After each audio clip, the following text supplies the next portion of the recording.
दिल्ली आबकारी नीति मामले में लगातार पुलिस द्वारा जो है वो गिरफ्तारियां की जा रही हैं, ईडी द्वारा गिरफ्तारियां की जा रही हैं और अब इसी केस में एक और गिरफ्तारी हुई है। ईडी ने वकील विनोद चौहान को गिरफ्तार कर लिया है। गोवा में आम आदमी पार्टी के प्रचार के लिए फंड भेजने का उन पर आरोप लगा है। अब तक 18 लोगों पर ईडी अपना शिकंजा कस चुकी है।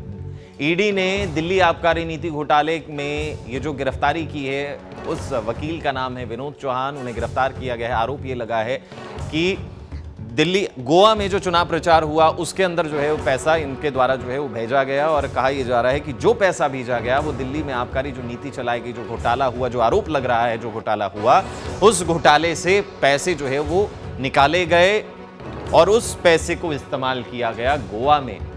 पिछले दिनों भी डेली पोस्ट में आपने ये खबर जरूर सुनी है कि किस तरीके से पूरा का पूरा प्रकरण को लेकर ईडी द्वारा आरोप लगाए जा रहे हैं। आम आदमी पार्टी उससे इनकार कर रही है। गोवा का कनेक्शन निकाला गया, कनेक्शन को जोड़ा गया और वहीं उसी कनेक्शन से एक नाम और निकलकर सामने आया इस वकील का, वकील विनोद का, जिन्हें गिरफ्तार ईडी द्वारा कर लिया गया है। गोवा विधानसभा चुनाव के दौरान आम आदमी पार्टी के चुनाव अभियान के लिए साउथ ग्रुप की ओर से दी गई कथित रिश्वत के माध्यम से जो है वो नकद पैसा ट्रांसफर करने का आरोप ईडी की तरफ से जो है वो लगाया गया और ये लगभग जो है वो 18वीं ऐसी गिरफ्तारी इस मामले में कही जा रही है। गिरफ्तारियों का दौर लगातार जारी है। परत दर परत जो है वो खोलने का दावा ईडी कर रही है। तो अब देखना ये होगा कि क्या कुछ पूछताछ में जिन्हें गिरफ्तार किया है वकील विनोद चौहान को, उनसे क्या कुछ निकलकर सामने आता है। दिल्ली आबकारी नीति मामले में लगातार पुलिस द्वारा जो है वो गिरफ्तारियां की जा रही हैं, ईडी द्वारा गिरफ्तारियां की जा रही हैं और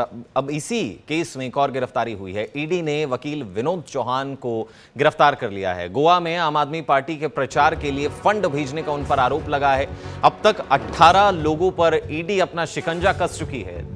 ईडी ने दिल्ली आबकारी नीति घोटाले में ये जो गिरफ्तारी की है, उस वकील का नाम है विनोद चौहान, उन्हें गिरफ्तार किया गया है। आरोप ये लगा है कि गोवा में जो चुनाव प्रचार हुआ उसके अंदर जो है वो पैसा इनके द्वारा जो है वो भेजा गया और कहा यह जा रहा है कि जो पैसा भेजा गया वो दिल्ली में आबकारी जो नीति चलाएगी, जो घोटाला हुआ, जो आरोप लग रहा है, जो घोटाला हुआ, उस घोटाले से पैसे जो है वो निकाले गए और उस पैसे को इस्तेमाल किया गया गोवा में। पिछले दिनों भी डेली पोस्ट में आपने ये खबर जरूर सुनी है कि किस तरीके से पूरा का पूरा प्रकरण को लेकर ईडी द्वारा आरोप लगाए जा रहे हैं। आम आदमी पार्टी उससे इनकार कर रही है। गोवा का कनेक्शन निकाला गया, कनेक्शन को जोड़ा गया और वहीं उसी कनेक्शन से एक नाम और निकलकर सामने आया इस वकील का, वकील विनोद का, जिन्हें गिरफ्तार ईडी द्वारा कर लिया गया है। गोवा विधानसभा चुनाव के दौरान आम आदमी पार्टी के चुनाव अभियान के लिए साउथ ग्रुप की ओर से दी गई कथित रिश्वत के माध्यम से जो है वो नकद पैसा ट्रांसफर करने का आरोप ईडी की तरफ से जो है वो लगाया गया और ये लगभग जो है वो 18वीं ऐसी गिरफ्तारी इस मामले में कही जा रही है। गिरफ्तारियों का दौर लगातार जारी है। परत दर परत जो है वो खोलने का दावा ईडी कर रही है। तो अब देखना ये होगा कि क्या कुछ पूछताछ में जिन्हें गिरफ्तार किया है वकील विनोद चौहान को, उनसे क्या कुछ निकलकर सामने आता है।